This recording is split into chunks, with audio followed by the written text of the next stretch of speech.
On the compliant. Hi, this is Jessica with Syosset Libraries Turn the Page podcast, and our guest today is, introduce yourself, please. My name is Tim Fielder. I am a graphic novelist and visual Afrofuturist, and I made the book called Infinitum, an Afrofuturist Tale. And I'm happy today to be here with you guys in the library. Well, this is really cool because the way that this episode is going to go is it's going to have a visual counterpart to it. Which is not, it's something we've played with a few times. It's not what we always do, but it's always fun to have that opportunity because since COVID hit, um, Turn the Page has kind of tried a whole bunch of different ways of reaching out. So we do voice, but we also do visual stuff too. And what better way to do visual stuff than with somebody who is a graphic novel artist? This book is epic. And I'm not just saying the word epic because that's what, yeah, there we go. That's what the kids say. It really is. Please tell us about where this all came from. Okay. Well, I've been doing some form of visual Afrofuturism since I was a child. I'm 54 now, middle-aged man, and I'm from Clarksdale, Mississippi. And I've been doing Black characters of color in science fiction scenarios since I was literally before I went to high school. And then the previous 8 years before that, I was just doing straight comics. You know what I mean? So I'm the youngest of four siblings, and I've been doing it so long. And infinitum, after a long, I'm trying to figure out the best way to say decades of working, I finally got around to doing a story a story that is in the vein of that work, which I've always tried to do, but was never able to get it out to the mainstream. And what's interesting this time is that it's not that I just kept working because I did. It's the world has caught up to what I do. And that is so fascinating to me because it's such an honor to do this, and people really responded well to the book. The book is about an ancient African warlord named Aja Oba, and he makes the dreaded mistake of angering a woman by taking her child. And she curses him with the gift, putting up my quotation fingers here, of Right. immortality. And he is forced, as she says, as she puts the hand, I'm gonna put the Kirby hand up there like Jack Kirby. She curses him with immortality, forcing him to live for eons and eons and eons, seeing all those he loves rise and wither to dust, all the civilizations, all the way to the end of the stars. And that is, I wanted to do an epic science fiction in the vein of Asimov and Robert Heinlein, all those writers, but to do it visually. Right. Yeah. There's a lot in this story that I think people are going to love. Now, of course, the artwork is absolutely gorgeous. It Thank is you. You too. so Thank you. beautiful that like I'm actually scrolling through my ARC right now and just the textures Thank you. and just the way that the light works. I can't say enough about it. It is so rich. The story, one of the things that struck me was how classic of a tale it is. When you go back and you look at folklore and mythology, and those are some of my favorite types of literature, there is you who was it, Joseph Campbell talks a lot about the hero, Yes. the different Hero's phase. journey. Yes. Yes, the hero's journey, the idea of the curse of immortality, or the curse of something that somebody would normally think is a blessing. In some cases people would wish for it and they'd say, I want to live forever, but that's not exactly what you should wish for. In this case, it is outright a curse. is just so well drawn. I would imagine that you yourself are a big fan of folk tales and mythology. I am. Just as Joseph Campbell says, which of course there would be no Star Wars without Joseph Campbell. You Right. know, Yeah. and I'm a Star Wars guy. Oh, so And am I. I'm a Star Wars gal. you understand what I'm Yeah. saying? Yeah. We had to put up our, we got to put up our, it's a membership card, right? But how should I say? I wanted to do something. The best stories, the best myths are those where the characters are imperfect, because humans, us, this matter, like Yoda, we pull the best stories from when it is a story about redemption. We've made a mistake and we pay for that mistake, but that mistake defines us, but that does not keep us from constantly striving to correct, to self-correct, because that is really what separates humans from many other life forms, is that we have the ability to reprogram or self-correct. And the best science fiction stories are like that. Foundation by Asimov tells basically an empire is going to end. There's a scientist who becomes aware of it, and the empire hates that fact, right? But it's because they're able to map out the flaws of humankind. Right. Yeah. And that in turn becomes a flaw that we have to overcome. And it's something that technology can't get us past it. We'll be dealing with that till the end of time.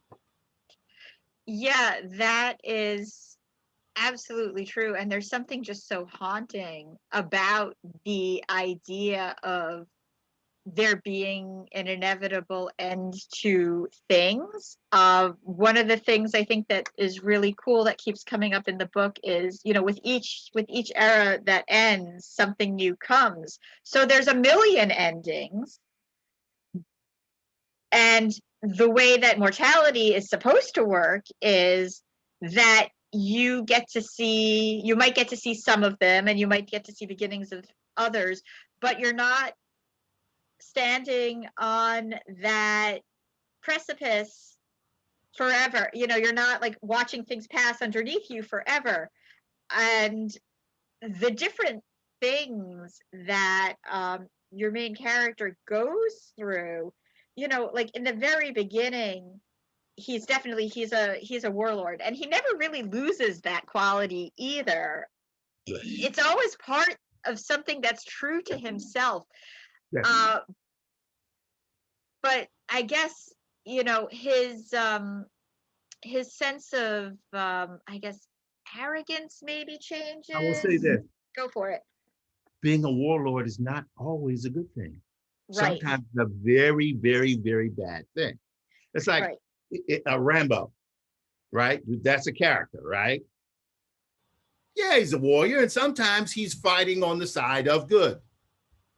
But it kind of takes its toll on the warrior and the family of the warrior. That's one of the things I wanted to look at. It's about dealing with the price that is paid by all those who engage violence, whether they give it or receive it. Yeah. And I tried my best, not saying that I succeeded. I tried my best to make sure that this book worked on multiple levels. Now, of course, the hook, that beat for me is the visual. I knew, because I could have done the book in black and white, I could have done it in straight pencil, but something told me you're doing a story that will be difficult for some folks. It will be difficult for women. Some women, they will find issues with it, correctly so. So the only way to make this work, particularly, there'll be people who will have issues with it based on race, ethnicity. There will be people, if you have an issue with colonialism, it's in there. And I wanted to do a story where I had multiple levels of complexity. So the visuals had to be on point. Just, you can't, you got to, if the best medicine, the medicine that's weak. And that's honestly what I tried to do, because I knew the story. This is not a story for young kids. It is a story. No, it is a story for grown folk. I will say, if you're, a mature 13-year-olders can watch it, and then all the way up to the age of 105. But that's what I wanted to try to do. But, I'm going to say this is going to sound weird. People don't have to buy my book. They don't have to read my book. They don't have to read it. For them to read my book pays me honor and the privilege, if that makes sense. It's like, if they're going to sit up and read my book, then I had better deliver 1000% of everything I had. And trust me, my arms felt like they were about to fall off after about 18 months in. So how long did it take you to draw everything? Okay. So I started on the book. I came up with the story in the early 2000s. And I was tinkering with it. Just little things, but I never really got, because at that point I had left comics. I left comics back in like 99, 2000. Yes, I was in animation. Oh my gosh, we have so much to talk about. I am an animation fiend. So you see what I'm saying? Yeah. I was in animation. So I'm a hybrid animator. Right. I do a combination of 2D and 3D. I'm very bad at character animation, but to this day, I still teach character, concept design, environmental design, prop design, right? I teach people how to do that in animated films or projects or video games. To this day, I can't believe I'm still doing it. So I learned that as I worked in the video game industry. And the idea is that everything in Infinitum is done digitally. You still have to draw, it hurts. Don't get it twisted. I've been looking for that make art button. It doesn't exist. Right? Well, I mean, then you wouldn't have the soul that it has. Exactly. So, but as a hybrid artist, like, for example, there are sequences in there where ships are landing on planets because they're colonizing different planets. Yeah. Those ships are done in 3D. Yeah. I actually was looking at them, and I mean, like I said, I'm a big animation person myself, and it was almost like, I don't know how else to say it other than it was like watching something cinematic, but it was on a page. Yes. And the reason why is because what is it? You want to mask your ambitions. You want to map your ambitions appropriate to your goal. My goal was, when people read this book, I wanted them to feel like they were seeing something, that they were in it. It was sweeping in scale, like, Cecil B. DeMille, George Lucas, the Red Sea parts, that type of thing. And the only way to do that, at least as far as I'm concerned, there are plenty of ways to do it, but the way I chose to do it was it had to pull from the Kurosawa. Yes, you get it. Yes, absolutely. Yes. Right. It had to pull from Kurosawa. It had to pull from Orson Welles. It had to pull from all of those great cinematographers and those great set designers from the Bond movies. It had to be big in scale, but also not be, afraid of having small, intimate moments where necessary. And because being an author is, whether you're doing novels or graphic novels, it is like writing music. There are peaks and valleys, and there are slow parts and there are fast parts. You just have to know how to pace it. And that was, to answer your question, I just went around the universe to answer your question. When I got the contract, I had already started on the book. Okay. And I had put about 6 months into it. Well, I put about 12 months into it. I signed in the summer of 2019. By the end of 2019, I turned in my first finished manuscript. I thought I was done. They came back with edits, and that added another 4 months, as well as almost another 30 pages to the book. So I finished just as the pandemic began. What a time to finish. Let me tell you, it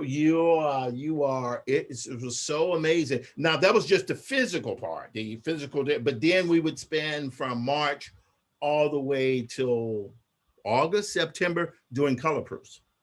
So I would get the thing, I would have to say, make this 20% lighter. These are all the technical things for those folks who are listening.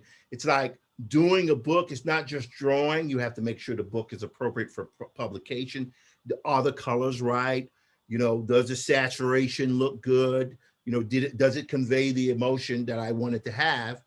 And I wanted to do something, you know, I think we just lost Roina Morrill, who's one of the great science fiction fantasy cover painters. In fact, we lost a number of people. Ron Cobb, who designed the DeLorean in Back to the Future. Sid Mead, who designed Blade Runner.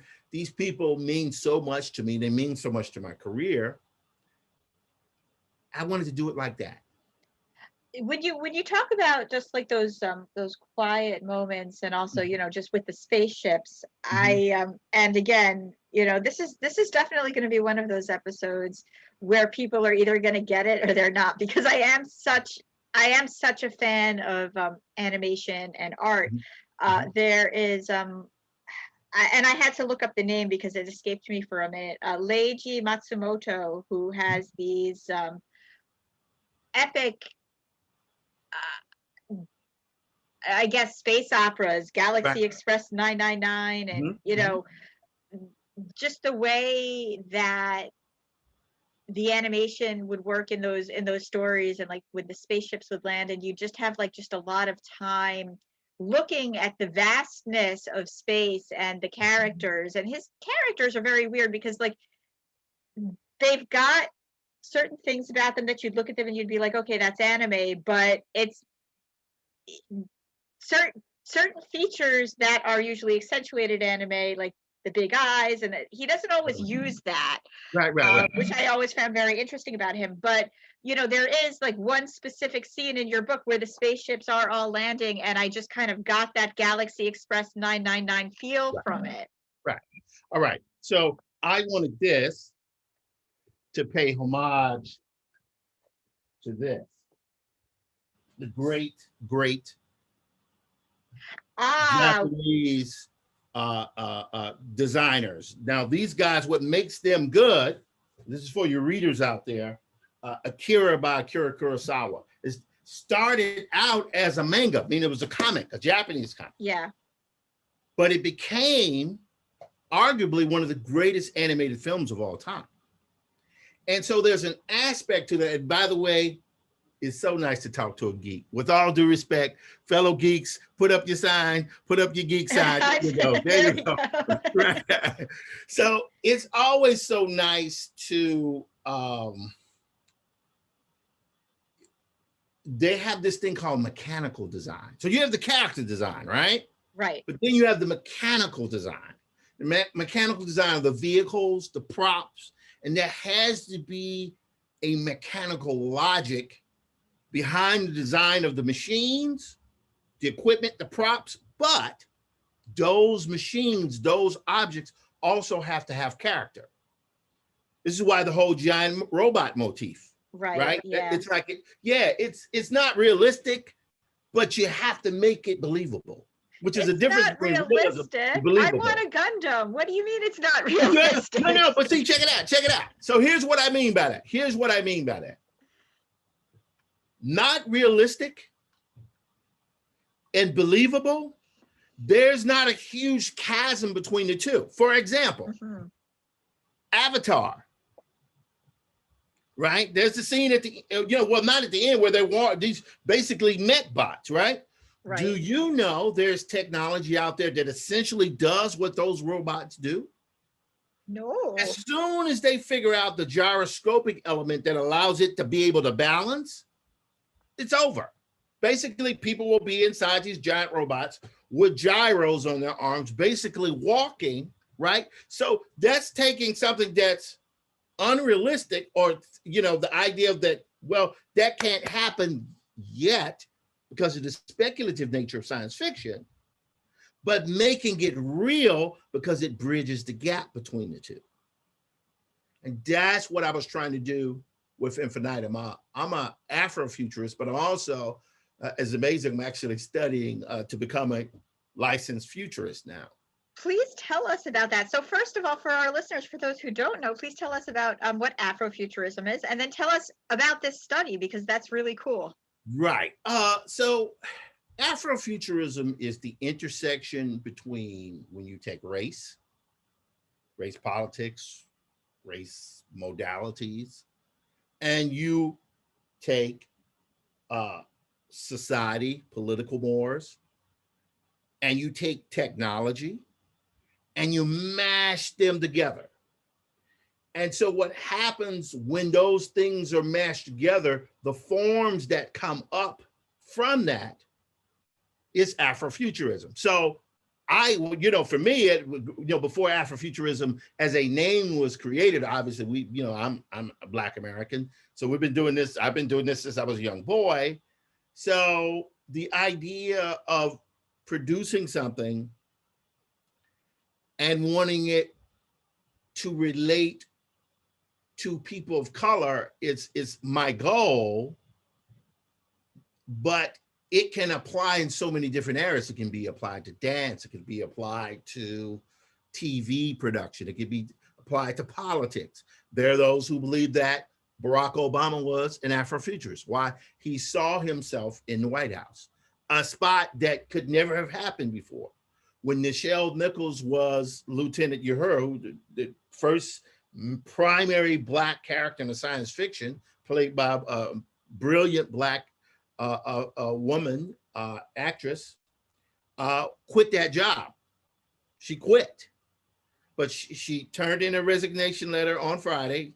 Gene Roddenberry said, well, take the weekend to think about it. She goes to a fundraiser gathering over the weekend, and the head of the thing says, hey, look, your biggest fan is here. And she says, oh, great. And in comes Martin Luther King, who is her biggest fan. And she has to tell him, oh, I'm sorry, I'm not doing that anymore. I just quit. Yeah. And he says to her, you can't do that. So it's the idea that she then went back on Monday and said, look, I'm not going to do that. I want to continue. And Roddenberry, God bless him, the guy was a genius, basically had already ripped up the resignation letter, but it changed the world. Not just changed her life, it changed my life, your life. Think about it. If you really think about it, not only was this the first Black character of note in visual Afrofuturism, she was practically one of the first female characters with agency. Absolutely. You know what I mean? So that's what Afrofuturism is. Now, futurism, technically it's where people who study trends and they make projections about what's coming in the future, right? So they use futurists all the time to make trends on climate change. What is the world going to look like in 30 years if greenhouse gases aren't dealt with? Will the coasts evaporate? Like there's a section in Infinitum where there's one of the I won't go on because I don't want to put spoilers, but it's just a little line of, hey, the reformed coastline. That's a nod because I know as a futurist, there are certain things we're going to get together, but there's certain things we're not going to get together. Right. Like my wife is from New Orleans. So I had not gone to New Orleans till 2012. Even though I lived in Mississippi, not that far from New Orleans, I didn't go till 2012. And if you spend any amount of time in New Orleans, you realize it's underwater. It's in a bowl. Yep. And although there's parts of New Orleans I love, but you have to accept that climate change is parts of it are man-made, but parts of it are inevitable because we're so far along. So when you're doing speculative fiction, you need to behave as a futurist in order to give the audience the elements they need to buy into your story. So I have the opportunity now to train as a futurist. And the reason why I'm doing that, one, because I'm fascinated with the field, but also because it's going to make me a better author. You know what I mean? I did Infinitum. The next story I'm doing is Maddie's Rocket. Very happy about that. But the difference between Maddie's Rocket and Infinitum is what they call hard science fiction. So you take into account things like the laws of physics. I mean, obviously I have to take some liberties, right? But you tend to adhere more to the laws of physics and science. Maddie's Rocket is space fantasy. It's Star Wars. It's not real. Yeah, that's true. And as a huge Star Wars fan, it's space fantasy. Right, space fantasy. It's space opera. Yeah, yeah. Star Trek flirts with hard science fiction. It does. It does. I know there's all sorts of things that have been published about things that are in Star Trek that we kind of have now. Sure. It's loose enough that, oh, yep, exactly. Yeah. Yep. Our communicators and cell phones. There we go. Communicators and cell phones. That's it. Of course, I mean, especially in the pandemic, the holodeck. Come on, why couldn't we have that now? I mean, we can go anywhere. I think we're 15 years out. Really? Because, well, I own a Rift S. The Rift, you've seen the Rift? Right, yeah. All it requires really, okay, this is, we're not supposed to be talking about this kind of hard sci-fi stuff here. We're just supposed to be joking. Anyway, so this is why I think it's going to happen. The Rift S basically, or any VR headset, is basically a virtual world contained with an array of projectors inside the headset, right? But Unreal Engine, like Unity, these are game engines. So when you're playing, and this is for the viewers, when you guys are playing video games, you're playing animation that in order for it to play back in real time, so if you move your character, it moves real fast. That's what's called a game engine is rendering out that scene in real time. It's not taking an hour or two to render out a frame. It's literally rendering it out in real time. When you take Oculus, right, what they're doing with VR headsets, and you take what Epic Games is doing with Unreal Engine or the Unity guys, and you feel what's going to make it work is what comes in the middle. And I believe what comes in the middle, this is going to be weird. You remember this thing? Yeah. Right. This is the Google Glass. Now, I'm probably one of the few people that still has mine. I still have my Google Glass, right? I don't think this is far off. I think as soon as they figure out a way to make it miniaturized and society gets over the fact that, oh, this is not an invasion of privacy because you've already lost your privacy every time you go on Facebook, right? Yeah. Hey, I get it. When they can bridge that gap, because I believe the computing power is already there. It's already there. What was it? It was a VR company that became on Wall Street. I think it was 28 some billions. It was insane. And that's 15 years. That's so wow.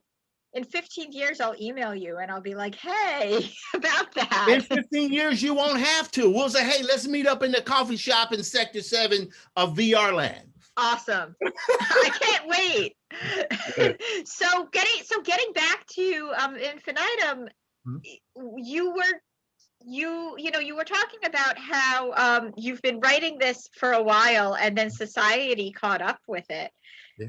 I was very struck by how much that kind of, you know, it was like your character, he was in a society and he went through, you know, he went through being a king and Mhm. then slavery and the civil rights movement and then just everything, and then suddenly things kept catching up and losing him at the Right. same time.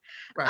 um it's kind of, oh, what's the word I'm looking for? It's kind of like in that way, did you find that you felt like it was almost like art imitating life, or Well, the two things I'll say it to you meeting? this way. First of all, we can say infinitum is fake. It's not real. No, That's it is not. Yeah. it's all make believe, guys. I made it up. Right. That's the first thing. Second thing is that I created that device. Well, let me rephrase that. I didn't create that device. There have been immortals in literature throughout time. Methuselah, that's a guy who basically kept living, right? Highlander, there can only be one, And then that's there's like all tons. that, There can but only be one, but then there's a TV show and there's lots. Yes. it's immortal. Yes. Octavia Butler in Wild Seed dealt with a level of immortality. Yes. So that is a trope, not only in science fiction, but just in straight literature. It happens. I mean, Benjamin Button, even Forrest Gump has an element of immortal, this person who moves through time, relatively unchanged, even though he was changed and altered by his experiences. So I took all those classic elements and I put them in my story. And I wanted to do it because as a story device, when you deal with Afrofuturism, I needed to be able to touch on all of these things. I wanted to touch on the works of Charles Saunders, who did the whole Black barbarian thing of MRO, Samuel R. Delaney, which is pre-cyberpunk, Octavia Butler, which I don't even think you can call stuff like Parable of the Sower science fiction anymore. I think you can call it a documentary, news report, nightly news report, right?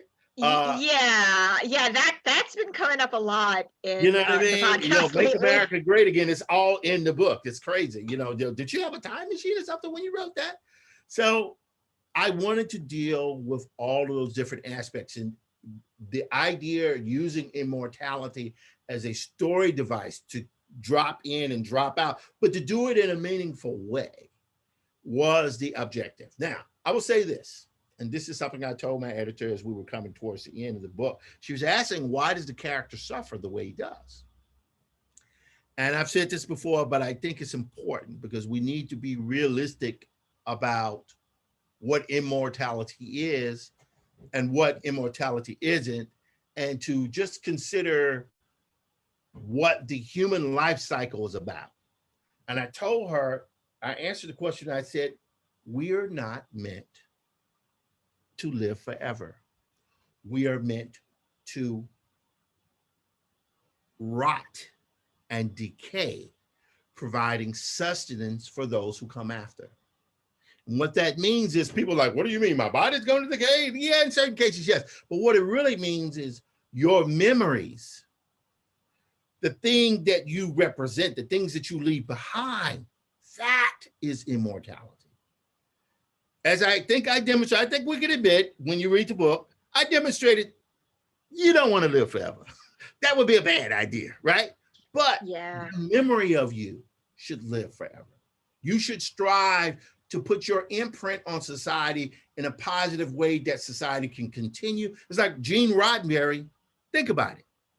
As crazy as that idea he had, I want to live in that world.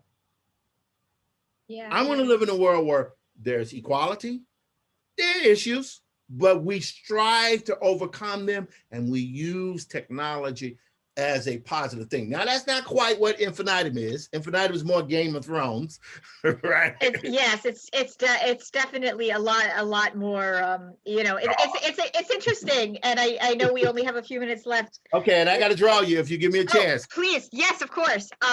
Yeah. So we have sons, and we've indoctrinated them into Star Wars and all sorts of nerdy things. Sure. But my husband was watching Star Trek one day, and because kids, it's easy when you're playing Star Wars, you get your lightsabers and you get your blaster. But my son put on a coat and just kind of walked around the rooms, and I'm like, what are you doing? And he's like, oh, I'm playing Star Trek. And I'm like, yeah, they do spend a lot of time walking around the ship. That's what they do. They spend a lot of time walking around the ship. And it's quite fascinating. And I think that what I love about doing this work, and like I said, I don't know how the book is going to do. I hope it does well. I believe it is doing well. But for me, right now, if there's anything I can say, and I'm drawing you here, you're drawing because I got to do this kind of quick here. And she's like, oh, Lord, why did I agree to do this? No, it's okay. I'm totally fine. I'm totally fine with it. I mean, I think the ideals that Roddenberry was really going for. That's right. Yeah. That's the one to strive for. That's why I love the idea of going to Mars. I mean, am I going to live on Mars? Of course not. But we waste money on things that are irrelevant on this planet all the time. And why not use something that is going to be aspirational and it's going to have folks to feel like they are part of something, and that we can have something, there's a show for all mankind. It's not perfect, but what it does is it shows that what if, and that's the beauty of fiction, what if we actually did something where we kept striving to go to the stars? What would happen to us as a society? And that is what Infinitum strove to do. What I hope to achieve in that book, and I hope that people took that from it. And I know she's like, oh Lord. No, it's like, I'm good. I got you. So by the way, ladies and gentlemen, for those folks who are looking, I am drawing Jessica. I'm sorry, Jessica, sorry. That's okay. And I want to make sure that I get her correct here. And I'm just putting, because this right here is going to be more kind of anime-esque. Oh, I'm excited. With the flat color. Because I don't have time to do a full painting, but I do have time to drop in some flat color. And by the way, your glasses are awesome.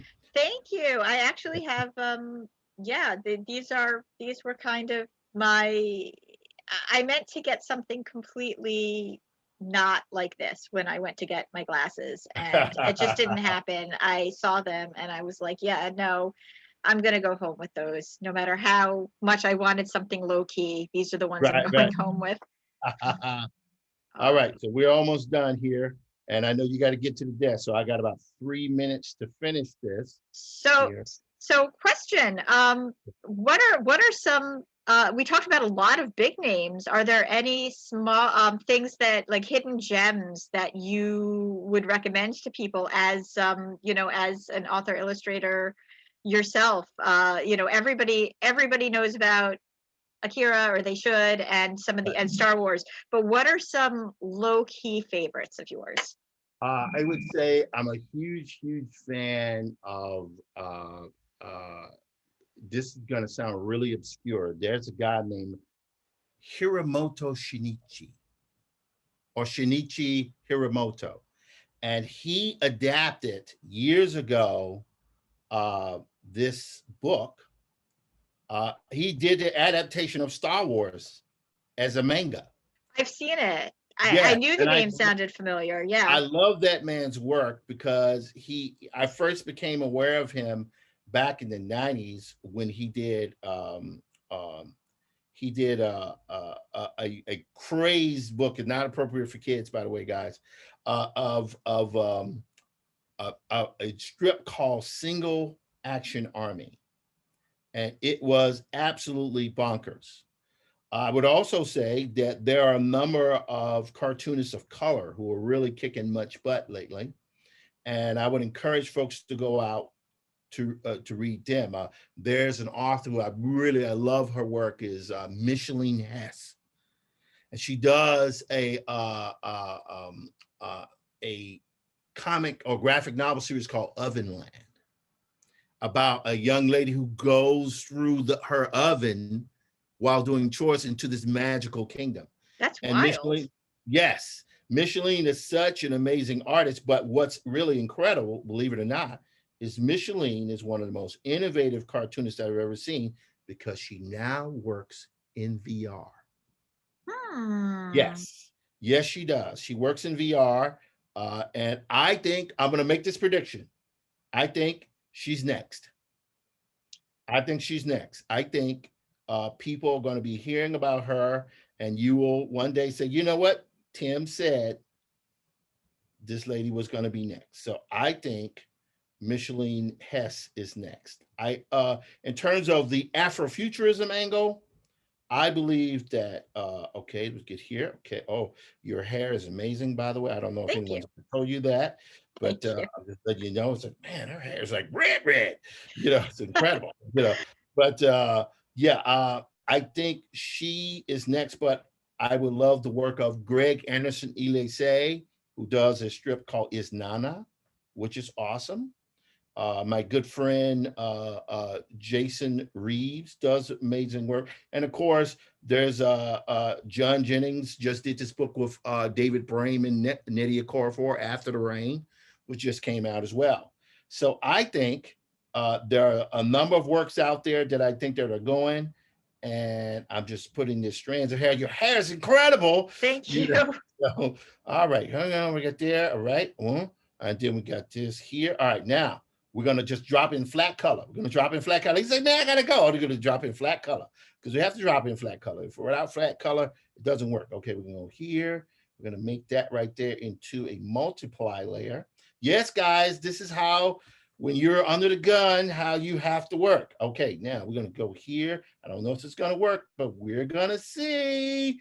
And go here. Yep, there. We're going to drop that point down there. This is so fascinating to like watch watch your mind work while you're doing. Well, it's because now I'm under pressure, because I don't know if it's going to work, but you know what?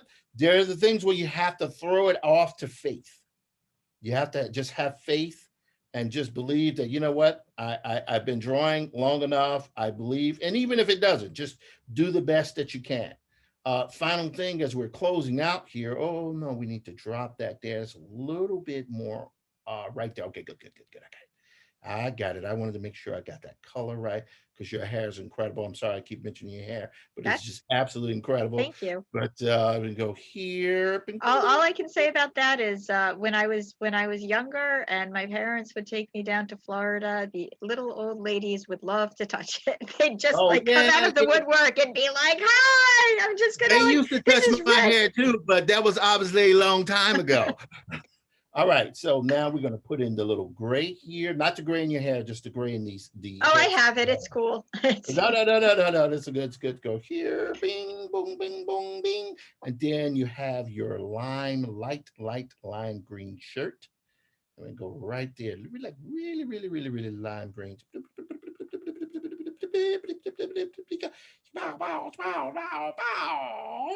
And then you have a green, kind of a cyan type blouse on. And there. Okay, you ready? I'm ready. I think I'm good. Let me put a little glint on the ups. Nope, not that right there. There we go. Boop, boop, boop, boop. Up, no, and we'll go here. Top. Okay. Woo! Let's go here. We should probably save this, right? What do you think? That sounds like a plan. I love it. Probably save it. Yeah. All right, and we go here, and we're going to export time-lapse video. There we go. All righty. And now we're going to hit save video. Good. The export is successful. And there we go. Right. Come on, do this for me, baby. Do this for me. Oh my, whoa.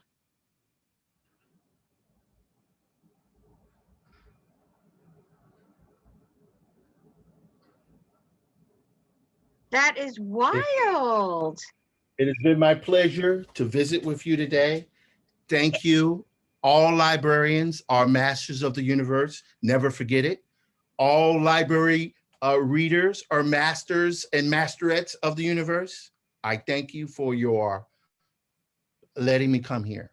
Well, please come back again at some point, please. This is what I do. Just ask. Okay.